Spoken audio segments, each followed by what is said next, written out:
Ca vă rog frumos și ne mai păstrăm puțin răbdarea, că mai avem o prezentare deosebit de fapt două, da? Eu pe a doua o eprizez destul de rapid, da? Mulțumesc, doamna Luca. Da? Da, Comenius Regio. Vă mulțumesc mult, mă bucur să fim împreună. Sper să se deschidă prezentarea așa. Foarte pe scurt, doar o să vă stănesc un pic curiozitatea.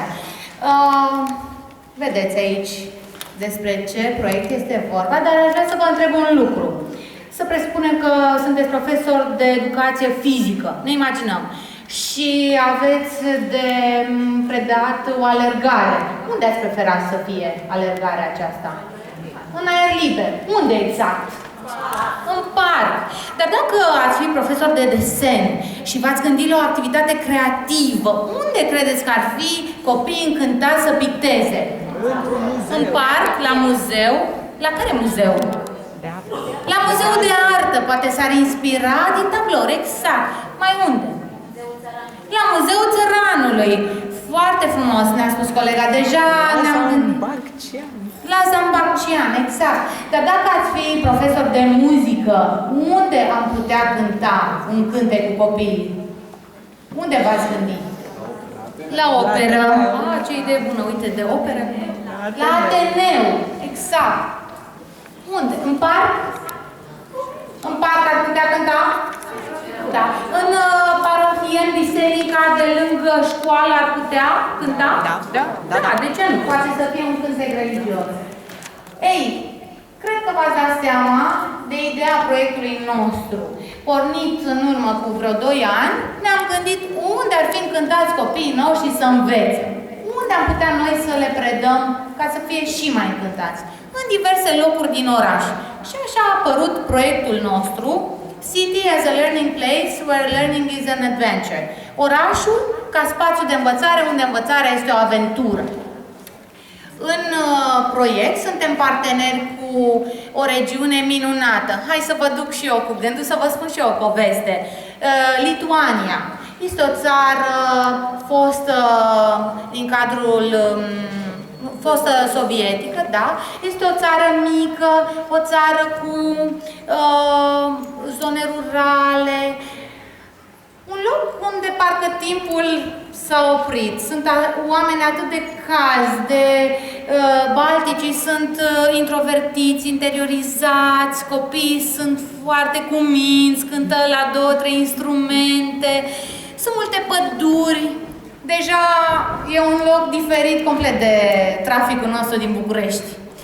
Cu ei suntem noi parteneri, cu această regiune din Vienai, și ne aflăm în anul 2 de proiect, în care, odată ce am studiat ce fel de activități se pot desfășura, activități din cadrul programei școlare, în alte spații decât clasa, și ce locuri, ce beneficii putem avea din valorificarea muzeelor, teatrelor, chiar parcului, chiar trotuarului de lângă școală, în anul acesta, în anul 2, punem la punct și desfășurăm cu elevii lecții din programa școlară în spații citadine, în spații din oraș, iar ei în spații diverse, pentru că fiind o zonă rurală, au foarte multe lucruri la dispoziție. Și cel mai mult ne-a spus că îi încântă pe copii să se așeze pe jos în cerc pe iarbă, în pădure, și acolo să scrie, să deseneze, să rezolve probleme de matematică.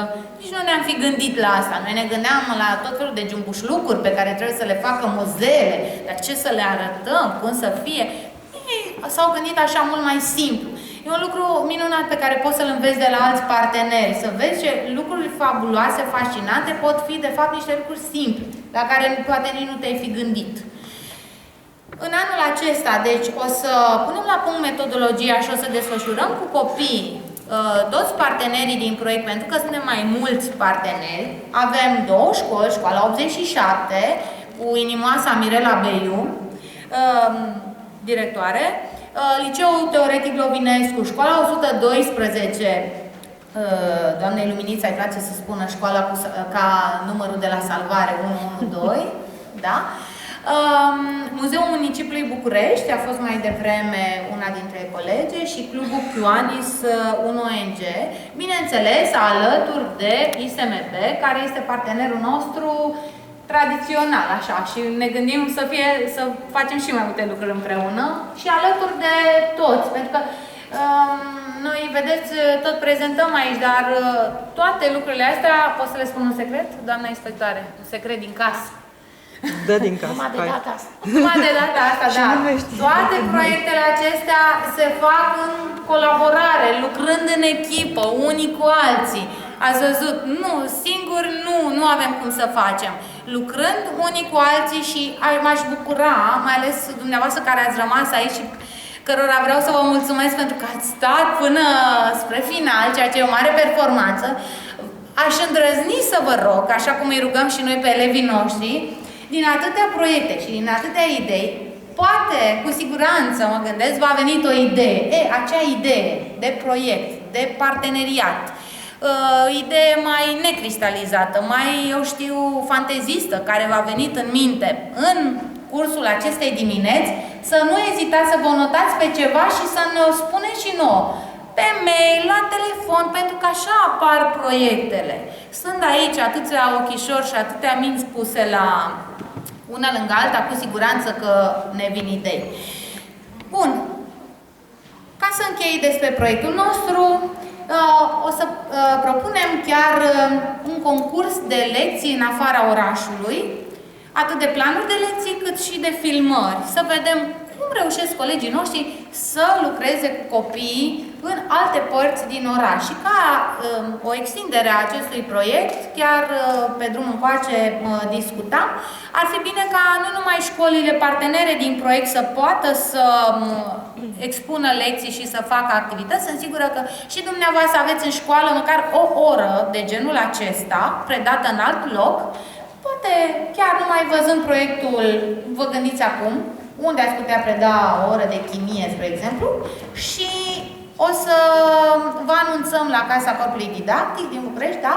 Unde le puteți încărca pe platformă, în așa fel încât să puteți să participați la un concurs pe care noi îl vom organiza pentru cele mai inspirate lecții în oraș.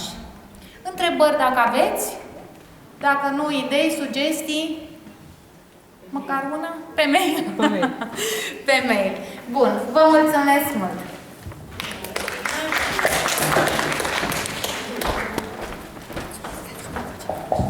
Mulțumim, doamna.